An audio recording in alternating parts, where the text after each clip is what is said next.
Hello and welcome to the Think Share. My name is Zach. Here brings what I've been thinking about, sharing about, talking about, listening to, reading about that doesn't belong in math class, that is not on the standardized test, to make you the goodest version of yourself. If you're new to the channel, I invite you to subscribe. If you're new to Facebook and you just found this, I invite you to click the like button or become a fan or follow. I forget how Facebook works. Either way.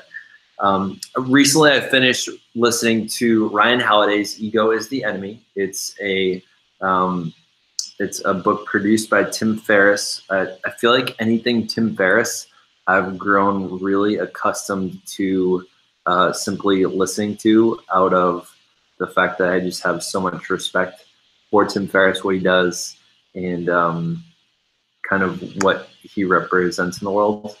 But let me just show you the book here. So for those that don't know me that well, pretty much everything I do is on this Audible app. So Ego is the Enemy is the book that I'm talking a little bit about today and my sort of implementation of it. So let me start off a little bit with why I even decided to start reading it. So slash listening to it. Back in a couple months ago, my wife brought up to me a little bit that she felt like there were moments where I would, depending on the day, depending on the video, not every day, I would sort of come away from doing a live stream or something really kind of egotistical, really kind of not myself, a little bit on just thinking highly of myself, but not in a confident way, in like a strange kind of inauthentic way. And so that was part of what I've been trying to gather from the trip to California, which I really wanted to put out at 4 o'clock today. And I apologize for, I don't know how many people actually know that instead of doing daily, I've said that every Thursday at 4 o'clock that I would have a video. I didn't finish where I wanted to with the video for the California trip. I feel like I got another hour or two of editing probably to finish it, make it the way I want. But I was going to do that, and I haven't managed my time well this week. So I figured I would talk to you guys a bit about this book that I've been really enjoying. So yeah, my wife brought that up to me a bit, and the thing that I've been taking away from it is that I can constantly be sort of in the inquiry and asking myself, where am I coming from with my actions? I've realized that, one, I feel like I often have sort of a lot to show off, and I know I can be definitely very showboaty. And a perfect example is, so today was our second day with our students. I've been working in a new school, and we had an opportunity to go out, kind of hang out with the students, and just some sort of laid back, relax slash have a fun time outside. It was a basketball hoop. They're shooting around, and we're gonna start some knockout. And I realized, I realized one of the first things I really wanted to do was just go dunk the basketball and show off, yeah, I can dunk, I'm cool and tall, and I can jump high. And I checked myself and noticed, wow, that's definitely coming from ego, wanting to show off, wanting to, as stupid as this sounds, but I think all humans do it and don't always necessarily recognize it. Some of them have learned to deal with it better than others, for sure. And I think the real professionals out there are not coming from ego. They're coming from purpose. They're coming from a really deep part of themselves when they take actions. But I'm a little embarrassed in this, but there was definitely a part where I was I want to show off in front of these kids. This is the ego part of my sort of subconscious talking that I think I was able to recognize and didn't get run by it, which can happen. Was I wanted to show off for people, and I wanted to be yeah, you guys should like me, and I'm gonna do some cool stuff to entertain and try to get some eyeballs over here on me. And when I realized that that was what I was doing, and if you're listening to this, you can always think about are you doing this in your own life? So as much as I'm sharing about myself and sort of a personal experience, I really invite you to take on, where are you doing this in your life as well? I don't I don't like being vulnerable like this. Like that's pretty embarrassing to say that I was about to try showing off in front of my students, because I've definitely done that before. It's not like, this is more because I've been doing the personal development of trying to notice moments when I'm really just getting run by my ego. So the moment that I did that, I was like, whoa, I was about to go get run by my ego, get taken over, have ego take the wheel. And so I stopped. I said, all right, well, what is my intention here? What is my purpose? Well, my main purpose, like what I'm hired for, is supervision, as well as building a relationship with these students and providing a safe place where they can grow and form good relationships. So rather than doing what I was about to do, which is probably my knee-jerk sort of thing. Same thing when I enter a basketball court. I've noticed is a lot of times I will show up at a court and I'll sort of debate, do I want to sort of posture and like make myself look really good by just going off and like warming up and dunking a bit, so that these other guys that I haven't played with before, they're like, ooh, that guy can dunk, he must be pretty good. Or do I want to just quietly, humbly go about like a little warm-up routine before play some pickup? And I think I'm really glad that I had a little bit of self-awareness this morning. I think that it's really easy to not be self-aware, and I think that's what a lot of my meditation practice has been helping me with recently. So for those that don't know, I went on a 3 and a 6 day meditation retreat back at the beginning of August. And a lot of what that has been able to do, a really great quote that I've been using a lot has been from Viktor Frankl. He wrote Man's Search for Meaning. And he said that mindfulness is the space in between stimulus and response or reaction. And a lot of us, stimulus, reaction just happens like immediately. And what we don't do is we don't have time to even think in between those two places. Like something happens and knee-jerk reaction, we're in motion immediately. We're upset, we're angry, we're showing off. We're doing something driven by our subconscious, not by our consciousness. When I say subconscious, that's like the part of us that's not acknowledging what's going on. And so if we can build mindfulness, we can practice meditation, we can do activities that allow us to consider, whoa, subconscious just took over there, or whoa, like I just went on a thought train like past Mars. The more training that we can do in that, the more space we have between stimulus and then response. So in this case, the meditation I think has been helping me notice that moment when I was about to go straight into ego.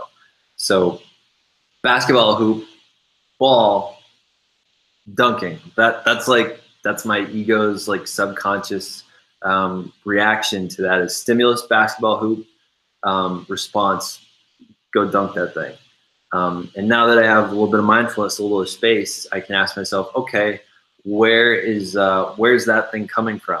I was able to notice that. So that's been one small breakthrough that I had this morning that I thought was worth acknowledging. I actually noticed also a moment where it totally took over. And afterwards I was like, oh my God, you're such an ass. Like I was upset with myself at some point. So recently, a bunch of you might have seen on my other channel, Zachary Watson on YouTube. I did a quick 7-minute live stream with Sam Collins. Sam Collins is a YouTuber. I think he's over 250,000 subscribers now. But he's a trans male, transitioning to male. And he had a meetup with a couple other YouTubers.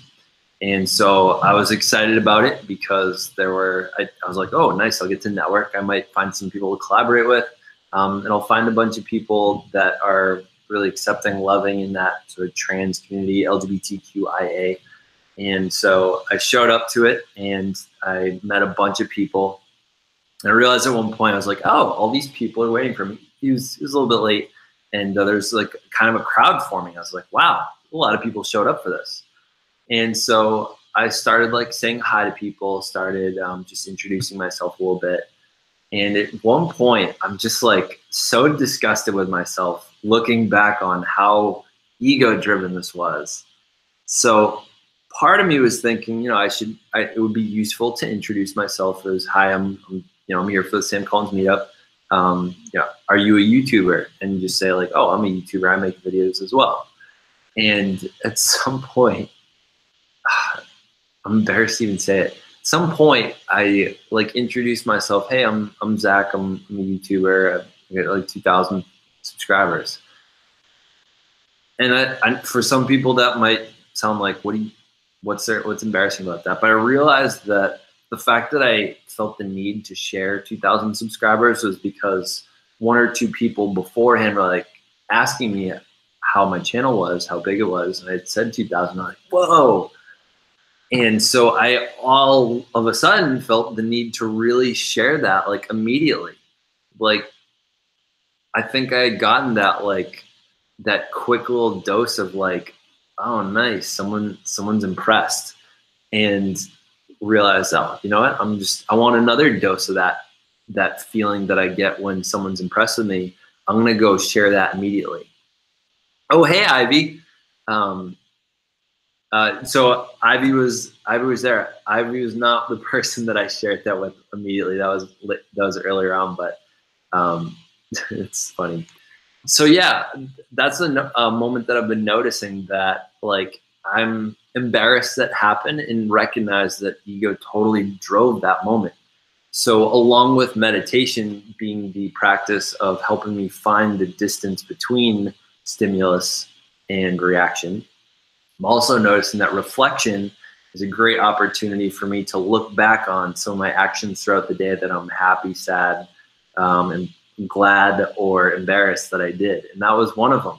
So one of the things I've been kind of proud of.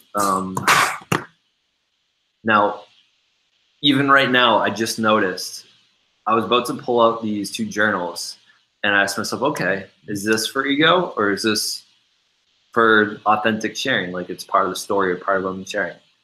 And I'm thinking part of this could be ego driven. And the part that is ego driven is like, look at me, I keep a journal, I'm cool or something. Or like, I want people to be impressed with like the writing that they see. So what I'll just say is, I think it took me about a year to fill this one up. This is the journal I started last August. And one of the things I've been doing in it recently is trying to start the day with like what I'm thankful for, what are some errands or like tasks that I plan to complete, and what are my intentions behind them. Like why am I doing these things? And at the end of the day, I've been trying to reflect on some positive things that happen and or some things that I might have done differently. And I'm also noticing right now, the ego part of me really wants to flip through and show you the text of it because I write really small and I think it looks really cool when you can see my writing, and sometimes I write really thick and dense. So I'm not going to show you that because that is ego driven. This, however, this is my newer one, and I've been starting some good habits recently. This one, I think there's like 80 pages to 160 back and front. It took me about a year to fill up, and I'm realizing that I want to do more reflection than that. So I've been pretty good about writing something in it daily, almost twice daily. And I think the reflection has been really awesome. So for people that are trying to improve themselves, trying to get rid of some of the ego from their lives, I think a great place that you can work on that is by keeping a journal and writing in it moments that you feel you're being egotistical. And really, this could be about a lot more than ego. This could be anything that you're trying to grow, be mindful of. So whatever it is that you're working on, whether it be you're trying to be more kind, you're trying to be more present, if you're trying to be more social. Really, any place you're trying to stretch yourself is at the end of the day, look to see, okay, where was I social, or where was I kind? Write down the things, or where was I not kind? Where was I unsocial? And like straight away from that opportunity. So yeah, reflection's been really great. Meditation's been really helping. Another thing I wanted to share, and I feel I'm going to say this out loud to help you guys appreciate the thoughts that are kind of going through my head.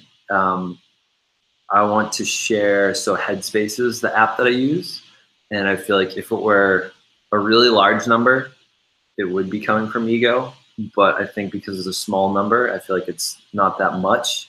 I feel like it's coming more from a sharing point of view rather than like an ego point of view. Oh, this is kind of perfect. So I didn't even see this notification earlier. So this right here, it's saying that I have a 10-day streak going.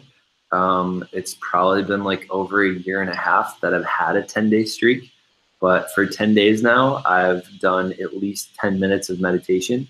And I think Headspace has been a really great app. You can set it up so it gives you reminders.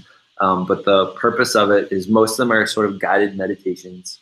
And you can also choose unguided. Sometimes, like if I'm honestly, like the time, if it's like a busy day and I have a hard time like finding a way to make it happen in the morning or like at night, like sometimes, like say it's like after work or it's in the morning, and it's like, oh, I gotta get out of here, but at the same time, like I just need 10 minutes to myself.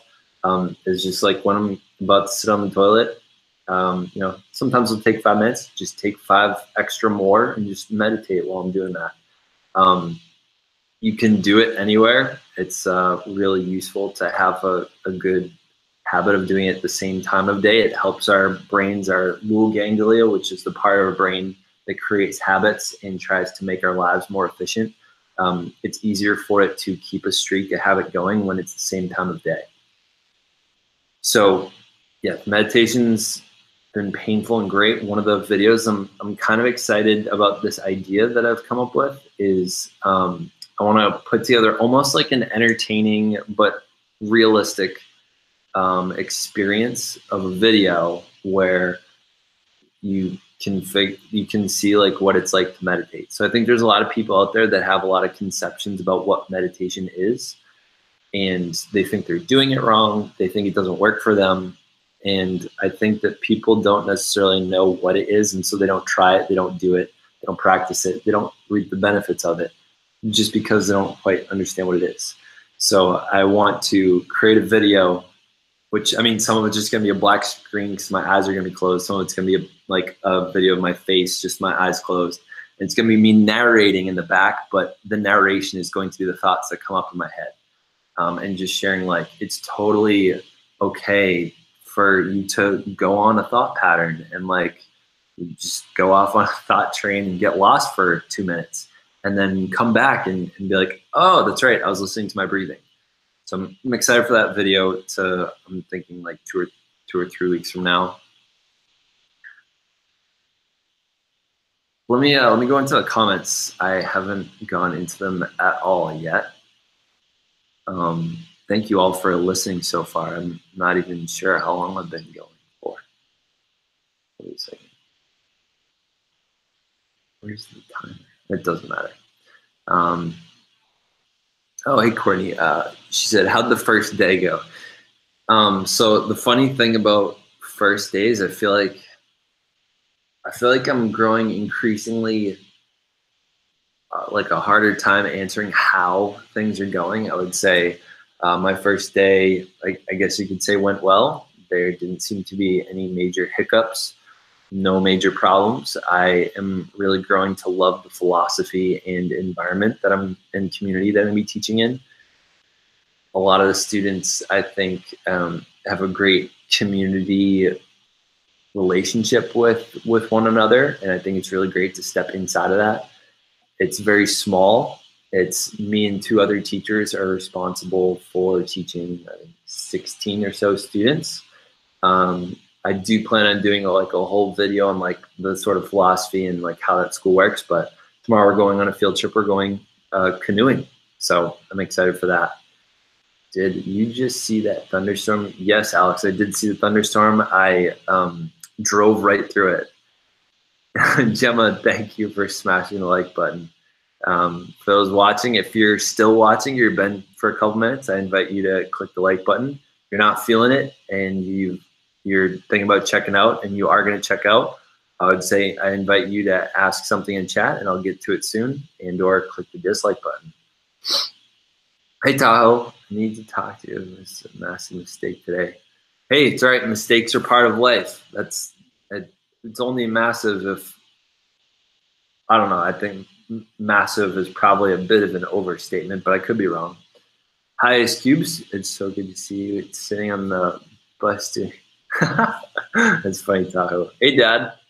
By the way, for those looking in the chat, Ken Watson is my father. Second, advice about something. First, whoa, it just jumped. So good to see you. Listening, your advice. Gemma, if you haven't already asked a question about the advice, feel free to ask it in the chat. I can probably address it in this live stream. First varsity games. Hell yeah, Alex. That's what's up.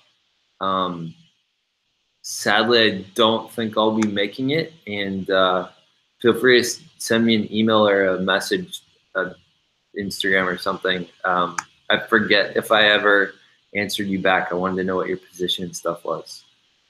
User is a big issue with regards to YouTube. I tell her sorry. Saying your responses really talking about your response really hitting home. Do more so the hard been challenging that very recently. Let's create the video. I lost 10 pounds this week because of soccer. I'm not feeling too great at the moment, so I'm gonna go draw. Sorry, I couldn't stay long. No worries, Ivy. Thank you for coming. Shadow Ice. Shadow Ice Bolt. Here. Just dropped a fat like. Thank you, Tahoe. Sorry I got caught in schoolwork. I'm homeschooled. Got it. I've been doing homework literally every day and all day. I want to drop out. I responded if you check the comment. Okay, sounds good, Alex. I'll check that. I've been doing homework literally every day, all day. I want to drop out. That's not possible because that would mean you haven't done any sleeping, and or Tahoe, that would mean you're not actually going to school and you're doing all your work at home, given that it's homework. But I would invite you to hang in there and not drop out. I don't think you'll have that far to go. Well, you got like 2 years left in high school or something. I mean, you could always get your GED, but I know there's not quite as much respect out there for people that get GEDs. And I'm also assuming that when you say I want to drop out, that you're being a bit facetious. So I'll stop taking it seriously. The job is important, having education. The one thing I will say, Shadow Ice Bolt, about that is having an education does not necessarily mean you're in school. There are plenty of people that learn a ton outside of school. I would say 90% of what I know and who I am today is much more so because of all the things that I've done than the education that I sat through, which if you look at American education, a lot of it is seat time, which is debatably important. We won't get into that right now. Also, how do you feel a student who you see potential and expresses disinterest in college? Well, I like that question. All right, so the question is also, how do you feel when a student who you see potential in expresses disinterest in college? Well, Tahoe, I'm gonna assume almost that that's coming sort of straight from you. So when I see someone when you say potential, I don't see potential as necessarily being correlated with college. I see potential as, I mean, everyone has potential. I think some people show drive, they show intelligence, they show a deepness in their critical thinking that I think is well suited for some industries more than others. And so when you say potential, it really depends on what you're talking about there. If you're saying academic potential, like they are, good at reading, writing, math, able to get good grades and things, and they're not interested in college, I don't blame them. I think there's a lot of issues with public education in college that, I mean, there are a lot of things that I've gotten more value out of than college. I'm stupid good at math because of it, but that's the majority of what I got out of paying for college. I could have easily just like showed up for all the partying and everything and not paid $40,000+ over a couple of years to get the social education I did at college. Like I could have showed up to the classes and learned stuff and never paid and just like sat in on stuff. So I'm gonna have a follow-up question for you, Tahoe. Is when you say potential, what do you mean? And if it is regarding yourself, and it sounds like maybe even you see potential in yourself, what would you like to do with your time after you graduate high school rather than college? Because I think that's important. If they're disinterested in college, I would make sure that they're interested in something. And maybe that's starting a business. Maybe that's just going and making money. Maybe that's living on their own outside of their parents. There's a lot of options of things that you can do besides going to college. And I think our country, if not the world, has gotten really interested in college. And I think it's a little overrated. Now, I am biased. I have a bachelor's and master's degree. So this would probably sound different coming from someone without those degrees. I can only say that having gone through it, and I'm sure there are plenty of things that I gained from college that I'm not aware of. I feel like having the piece of paper to say what I'm capable of is a misrepresentation. I think that if I were a CEO looking to hire somebody to work for me that had to do some critical thinking, I would rather hire somebody that had gone out and started creating a nonprofit. Well, I guess it depends on what specifically the job is. So I guess it really depends. If you're not interested in something technical like computer science or engineering, or I don't know, like a highly technical position, or like nursing or something. If you're more interested in liberal arts, like this is tough because I don't want to give crappy advice here. It really depends what you're interested in doing.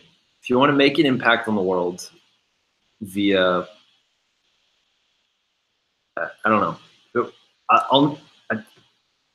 want more of what you said there, Tahoe. Give me more.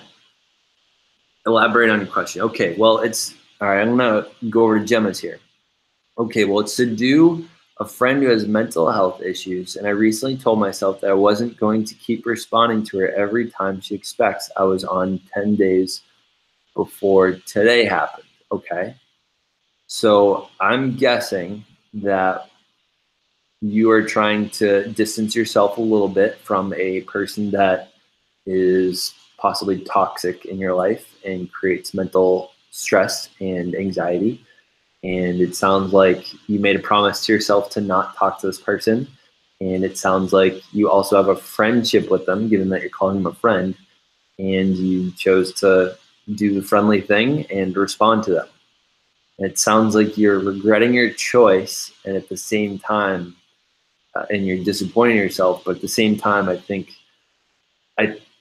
you probably needed to do that on some level, because then you can't consider them a friend anymore. I think you might need to, and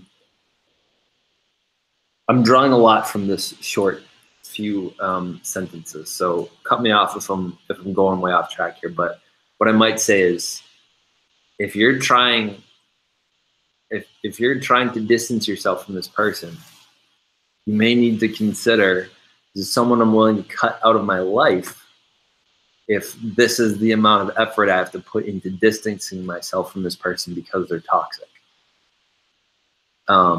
Because it sounds like you want to stay friends with them and you don't want to get hurt anymore because they're not healthy for them to be in your life. And I get that. And sometimes we decide to keep people around for them, not for us. And it sounds like that's what you could be doing. I can't. I guess there's been some people in my life that I've done that with, which for the most part just kind of turns into having them exit from my life. Some point you got to love yourself enough to say no. And if someone's not going to change, the past that you might have with them and the relationship that you had built just might not be worth subjecting yourself to pain and anxiety. And that's a choice you might need to consider making. Again, I'm drawing a lot from those sentences, and let me know what you think about that. Shadow Ice Bolt. How do you handle being in a relationship that your partner doesn't care if his coworkers and friends disrespect our relation? I can't talk to my partner about it because they're stubborn. Partner still does it, and I can't think properly. Let me try reading that again.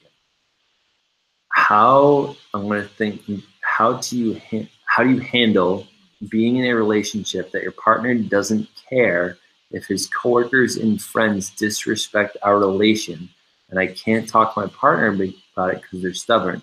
Partner still does it, and I can't think properly.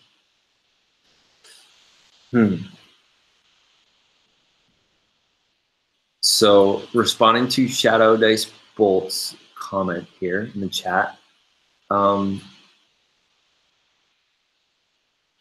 mean, not to be like prying, I would say if you can't talk to them about it, and this is something that's really hurting you, it sounds like the relationship must be pretty important to you for you to stick around given this.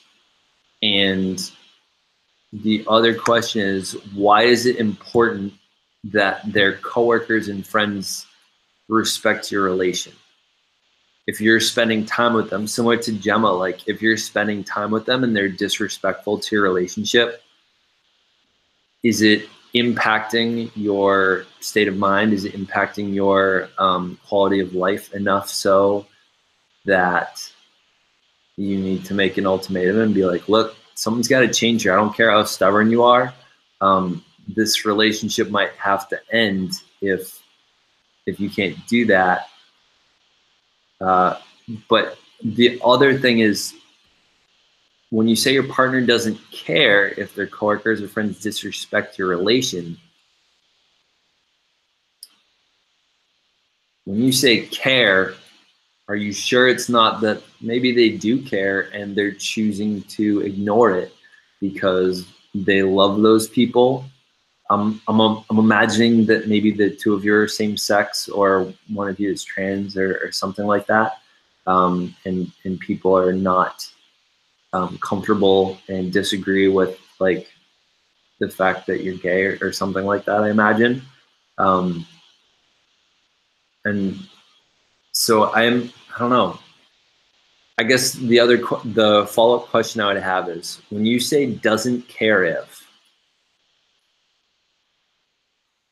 is there any other way you could rephrase that? Is it more like they don't care and those people are being disrespectful to you and so it's impacting you directly?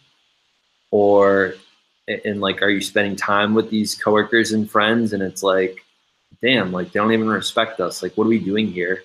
Or is it more like you don't see or hear these people, you just know about them through social media or stories that your partner comes home with, and they share the story in such a way that people are kind of heckling them and they're like, I don't care. So that would be my question back. Tahoe.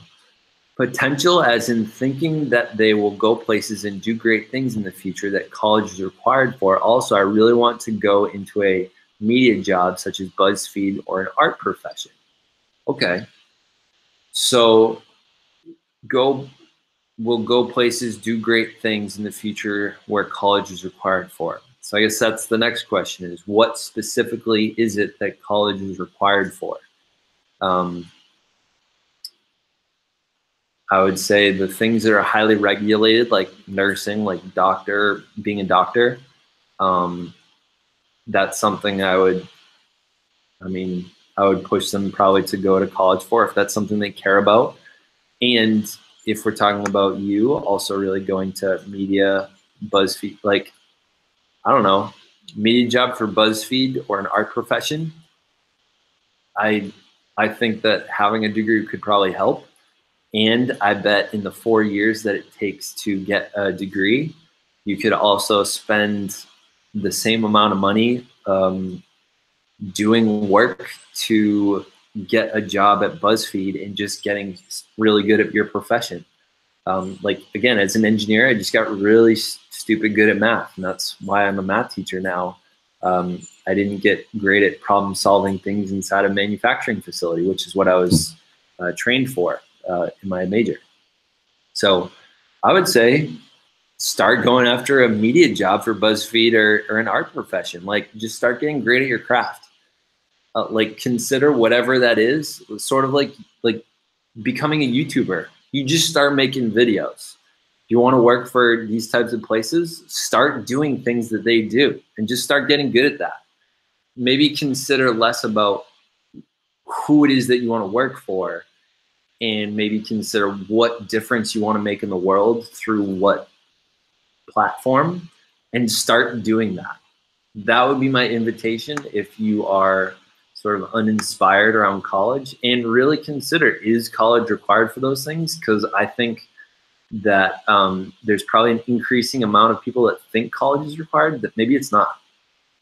Feel free to follow up on that question. Yes, mental health stress and feeling totally disappointed, Zach and myself, and I'm really trying to need to keep away from her. She's draining me. Zach, I'm frightened of the person. Yes, it's impacting me, Zach. I get frightened. I don't know. I mean, Gemma, it honestly sounds like you just need to cut this person out of your life. Like, if they're a friend of yours, I think you should be able to be straight with them and be like, look, this friendship, this relationship sucks for me. Every time I'm with you, this is what I experience. If this doesn't change, then I no longer want to spend time with you. You could be that straight with them. I don't know how you are in your relationships. That might not be something you're comfortable with, but if it sounds like there's got to be a part of you that wants to hold on to something, and maybe it's because you've had a past with them. But, you know, you could even, I mean, this is totally not something people do, but you could be like, look, call me in a year. Like, I'm just all set with spending time with you. This sucks for me. You could do that. Nothing's stopping you besides social norms. Yeah, it would probably be weird. Yeah, it's not going to be comfortable, but sometimes you got to do you. This sounds like that kind of a case where you might want to do you. Or you could continue putting up with this, which sounds like is pretty draining. I don't know. I would probably cut it off, or give them some sort of like, look, this is how I want our friendship to be. If you can't offer this to me, like, what are you getting out of this friendship? I guess is the other question I would ask. I also want to get out of my house and away from my family because they're not kind of people who make Holocaust jokes and bully me. I really want mental freedom. Got it. Hey, you can totally go get a job and start paying rent somewhere. And you might need someone to co-sign for you, but you could also probably find a way to sublet from someone. Maybe you have an older friend that you could live with.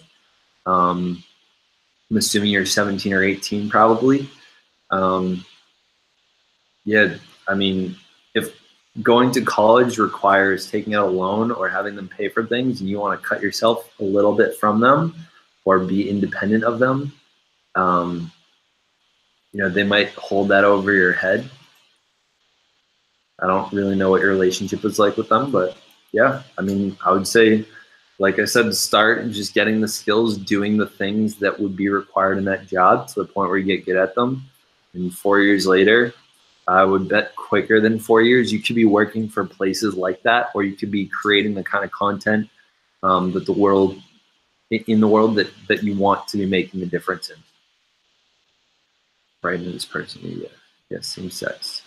No, his straight friend says that he's sexy and call him beautiful, and I caught him months ago texting people he used to hook up with, and he lied to me in my face about doing so. He denied. Oh, that's what you mean by disrespecting. Okay. He denies it being disrespectful, and I'm not. Um, I'm not there at all with them, but I see text messages. My partner's about 30, and his coworker, which is 17, as if they're best friends.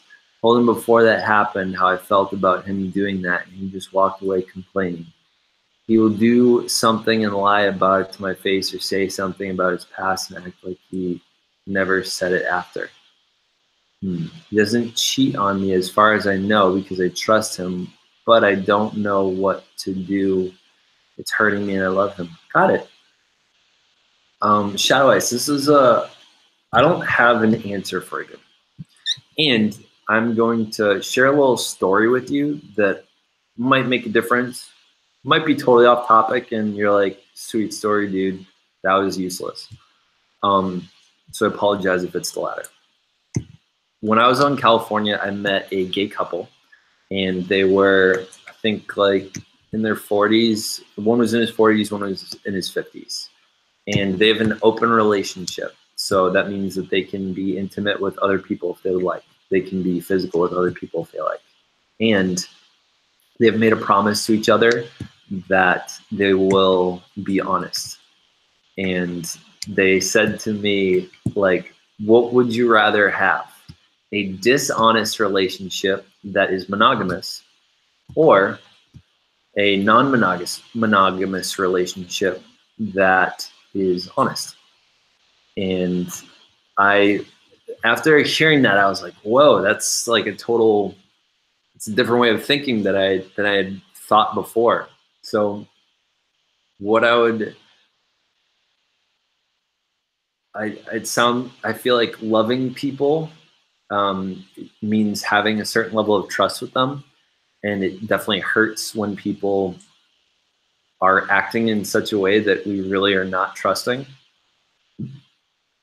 I guess the tough choice you might have to make is what lengths you're willing to go to show them how important that these type of actions, this type of behavior is to you.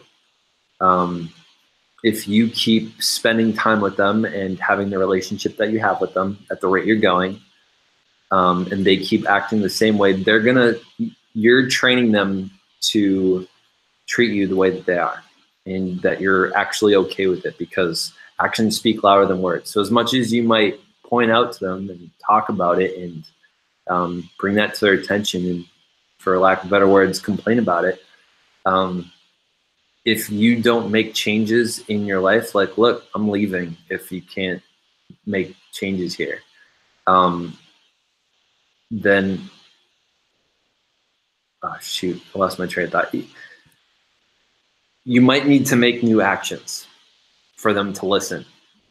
So if they want to have their really buddy-buddy relationship with the 17-year-old, and you're uncomfortable with that, they're either doing a bad job helping you find comfort in that and be like, and that might be up to them. And the other question I would invite you to look at, and this might be uncomfortable to hear, might not like it, is, are you being untrusting? Because on some level, you're not going to change them. It's likely they're going to continue doing what they do. It's possible they'll change, but we can't change our partners. All we can really do is continue to love them for exactly who they are. So ask yourself, I get that I love them, and are they someone worth keeping around? Like, what lengths am I willing to go to stay with this person because I love them and don't trust them, versus what lengths am I willing to go in terms of like am I willing to end the relationship? Like, is this like a what's the word I'm looking for? Can't think of the word. Like a hard, like, this is one of those things, like, I need this in my life. Like, this can't be happening. And if this isn't happening, then we're done. Like, how hard of a line is that for you? By the way, thank you all for your patience in me going back and forth between the different conversations. As people are responding, I keep coming back to different conversations. I hope this is valuable to you all. If it is valuable, feel free to give it a like. If this is not valuable, ask your own question or get off or just give it a dislike and keep watching. So Shadow Ice Bolt, I hope that was valuable. Feel free to keep responding back. I might need to take a break in a minute, grab some water. Honestly, Zach, I needed this so much. I really don't have a plan for my future, and it stressed me out so much. It means so much that you, teacher, really do understand. I hope I do, Tahoe. I'm glad that you're saying that. Doesn't cheat on me as far as because you trust him, don't want to use hurting. I love it. Than that, Zach can't tell her. I'm frightened to tell her. Relationships are difficult. That's why I need to speak privately. Got it. Okay. Yeah, we can talk privately, Gemma. I mean, if you're frightened of her, I mean, I don't know how you could tell her over the phone and have a bodyguard or like, I don't know. The question is how much is the fright in your head versus in reality? That would be my question to fear. Yeah, but we'll talk about it more in person. So I don't want to expose my age online. I probably am younger than your students as I'm in Algebra 1. You have Algebra 2 content. Got it. Yeah, so Algebra 1, you're all right. Yeah, I won't expose your age either, but I have a pretty good idea of what your age is. All right, so you have some time to go there. Well, ooh, so yeah, you're probably younger than I had said a bit earlier.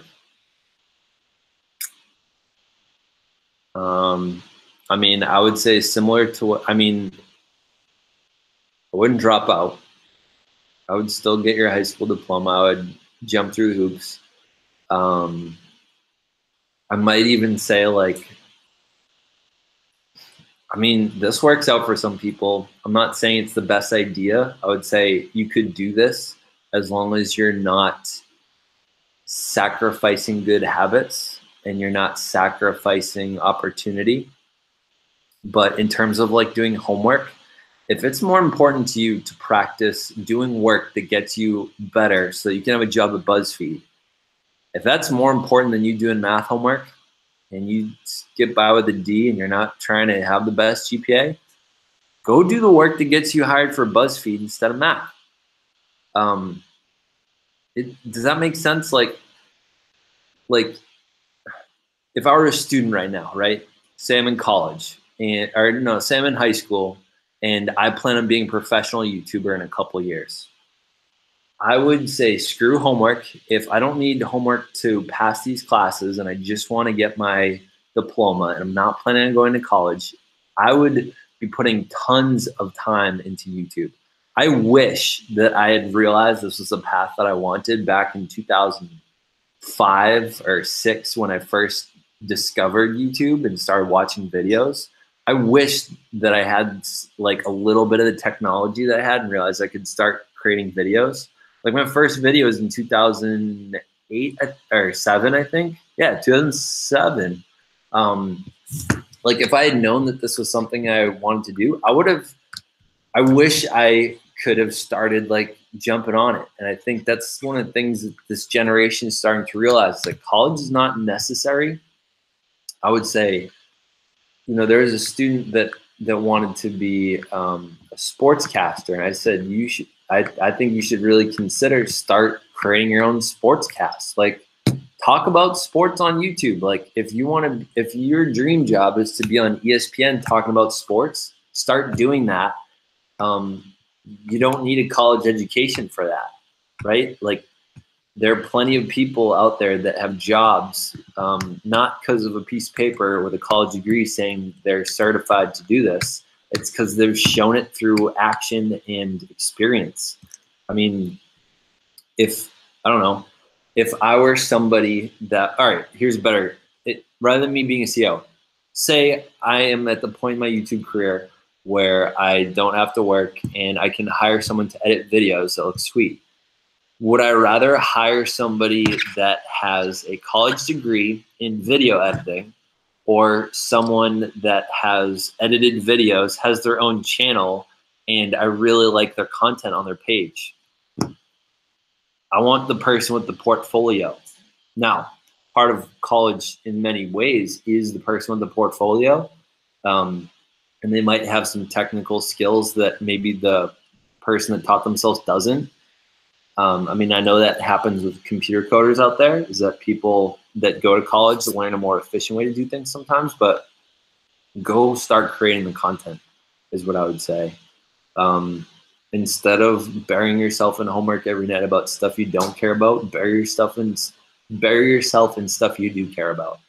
If reading your English book is important to you, do it. If doing the math is important to you, do it. If the history lacks importance to you and you're going to spend an hour reading the article and be prepared for class tomorrow, and it won't impact your grade a ton, and you don't care that much about your grade anyway, go spend time working at experience around your dream BuzzFeed job. That's what I would say. Got through that one. How's your first day? Courtney, I sort of answered that at the beginning, but I would say there were no major hiccups. I enjoyed spending time with the students. We have a field trip tomorrow. We're going canoeing with them. There's about 16 of them. I haven't gotten to know them super well yet. We've done a few fun things together. I've played a little basketball with them. But it's about as good as a first day could go. Wasn't super chaotic. I wasn't questioning myself the whole time. I didn't feel like I was in a whirlwind. It was great. He changes all the time. It's been 2 years, and I've seen so many different sides, and it's always something new. He throws in my face about how his ex is and that I'm not special. I'm replaceable. He says that. He says that to you?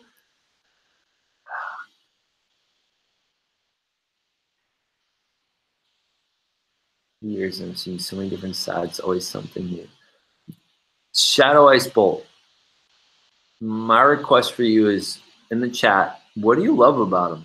Like, and how frequent is it that he's throwing this in your face? It sounds like on some level they're having a hard time committing to one person, and you might want to be straight with them. Like, do they want to have like a committed into one person monogamous relationship? It sounds like that might be something that you want. And maybe get clear about that with them, because I think there are plenty of people out there that are just not ready to commit in their lives. And I don't know about the timeline of your life.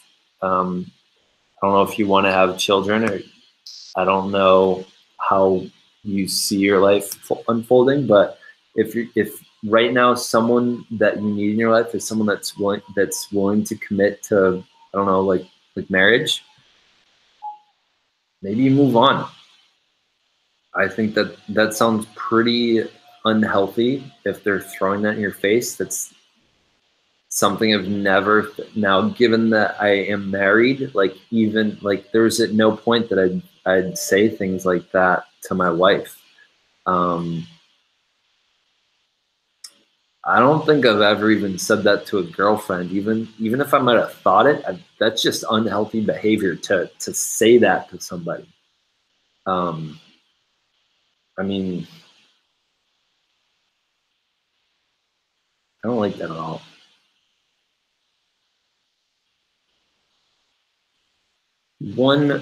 Another short story I'll share with you that I really liked that has been challenging to embrace was this talk from Freakonomics Radio saying that economists that have a really good vision and perspective on the world, oftentimes they say that people should do less consideration about sunk costs. Sunk costs are the things we've done in the past. And for you, that would be the 2 years you spent with this person.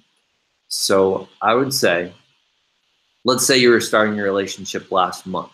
So, or a couple months ago instead of 2 years, so that the time that you've spent in the past with them were not something that were constantly on your mind about this. Would you end it if they were saying things like that to you and you'd only been together a couple months? If you would end it based on the couple months, it sounds like the fact that you've been together 2 years is the main thing holding you back. And I would say it's more important that you're happy in the present and not that the 2 years prior contribute towards a relationship. Maybe you reflect on that and learn from that relationship, and maybe you call it an end. I don't want to push you to like breaking up with this person. I really want to push you to be powerful and feel informed and intentional and empowered in your choices. And I would try to draw a clear line in the sand, like what is it that you want in your life and what are you willing to do to get it? And I would say the question is, are you willing to end? I mean, again, I don't know how frequent it is that they're saying that, but if they're saying that on a fairly frequent level, I mean, that sounds somewhat abusive, saying you're replaceable. You're not special. Like, it's just, it doesn't sound like something you want, and I don't think that's something that you deserve. I mean, you are obviously pretty committed to this if you're sharing about it on a somewhat public forum here. I know it's a pretty small live stream, but like if you're willing to share about it on this right here, I think that you're obviously pretty committed to the relationship. You care a lot about it. It sounds like they're probably not on some chat trying to get advice about their side of the relationship. It sounds like you're really committed to a relationship and you're concerned of whether you're making right choices to stay in it. My other question is, how long have you been considering all of this? Like, has it been a year? Has it been a couple months? Has it just started? If it's just started, it could be a short stint. Maybe there's something that you're not seeing that's causing it, like something at work or something. And maybe they're just having a tough time right now. I know Alyssa and I have gone through things like that where it's like some stress has shown up and it's turned out to be a short-term issue that something else was sort of going on in the background. I know it's been really stressful with the construction going on in our house and moving back in with my in-laws. I know it's been much tougher on her than it has been for me. Her commute has increased. And I don't know, there's just a lot more stress financially as well. And I know it's been tough. So maybe look to see, have these attitudes and things that they've been saying been showing up during a time that have been increasingly challenging for them, that could be subconscious turning into conscious words. Frightened physically, but I'll explain why in private. Whoa.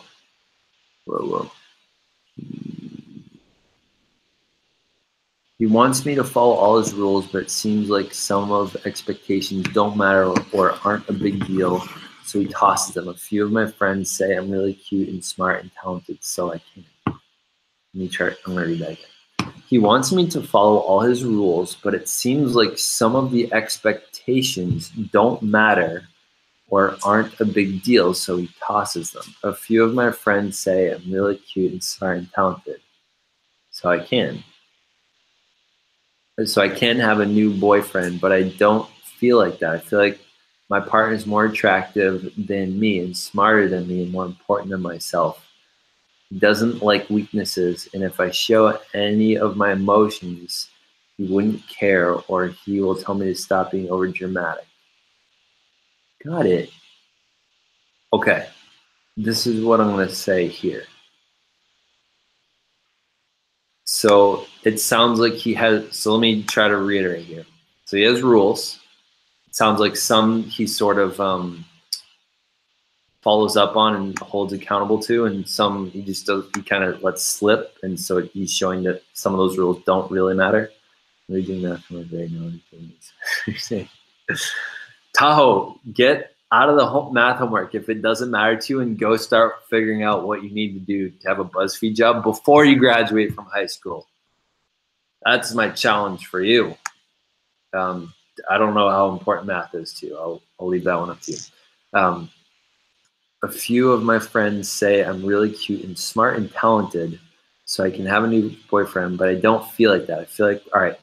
So when you say you feel like your partner is more attractive and smart and more important than you, I don't swear on this channel, and F that. Like, that really doesn't matter. One, more attractive, that's all BS. If someone's more attractive than you, like, one, there's no real way to measure that. Two,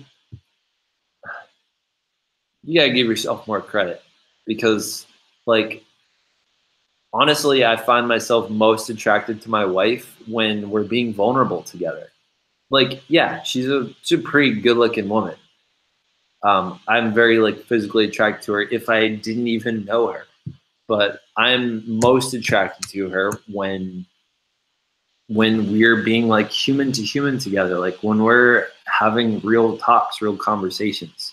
So I think attraction is a lot more than like physical attributes and like just looking at someone's pretty face. So I would invite, it sounds like your friends are being supportive and having you see that like that you're worth more than you rate yourself. And I really invite you to consider that.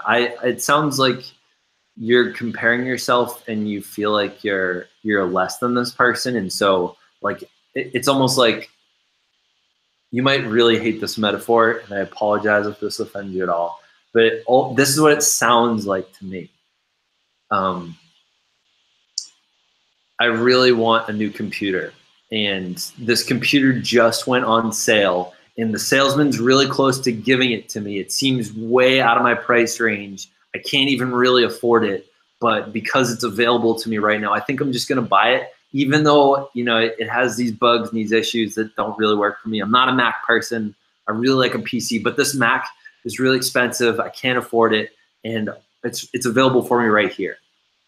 I'm curious what you think about that metaphor. So it sounds like you see the value of this person because of how smart they are, how important they are, how attractive they are. And I think that those are very, I would challenge you in considering that those might be more superfluous considerations that you have about the person than are worth thinking about. I think that you could find a person that is, in your opinion or in their opinion, uglier than you, stupider than you, and less important than you, that you will fall 10 times more in love with, because you're not trying to compare yourself with them. So I would say in terms of comparison, and I know it's probably easier for a same-sex marriage or a same-sex partnership or couple to compare themselves because they have the same dating pool versus like, I don't know, me and my wife, like we have different dating pools, so there's no way to really measure who's more attractive or important or whatever. I think dating up and dating down, like, it's just not a useful conversation to have at all. I think it's about, relationships are much more about commitment, and I think from commitment comes love. I think once you fall in love with a person, it's because you've found a place where you can be really vulnerable with them, and they can be vulnerable with you, and you've allowed yourself to show them all of who you are, and for all your flaws, weaknesses, and positive points. And I think once you fall in love and you're able to find that place where you're able to really share yourself authentically, that's where love comes from. And then commitment is what makes the difference between a love that's fleeting and burns out. Commitment is like what keeps me being thankful for Alyssa every day, and finding words of affirmation for her, even maybe in moments when I'm not really feeling it. So it sounds like this person's not committed. I think you should consider stop comparing yourself. I think you have a lot more worth than you say you do here. When in talking about emotions and weakness, like, it's possible you're being over dramatic, and you got to consider what is it that you want in your life. Yeah, ask yourself, are you being over dramatic, or are these legitimate things that you want that have just persisted for too long? I think only we can decide if we're being too dramatic and what works for us. And before you get married or something, like, figure out what works for you. If I think showing emotions is good. I think being vulnerable and showing them is important. I think sometimes I feel and occur as emotionless because I really try to be mindful about what I'm doing first. And so I don't know if it's that I'm emotionless or I've blunted my emotions, but I try to have logic do more of the talking than emotions. I think it's important to be emotional. I've had a huh?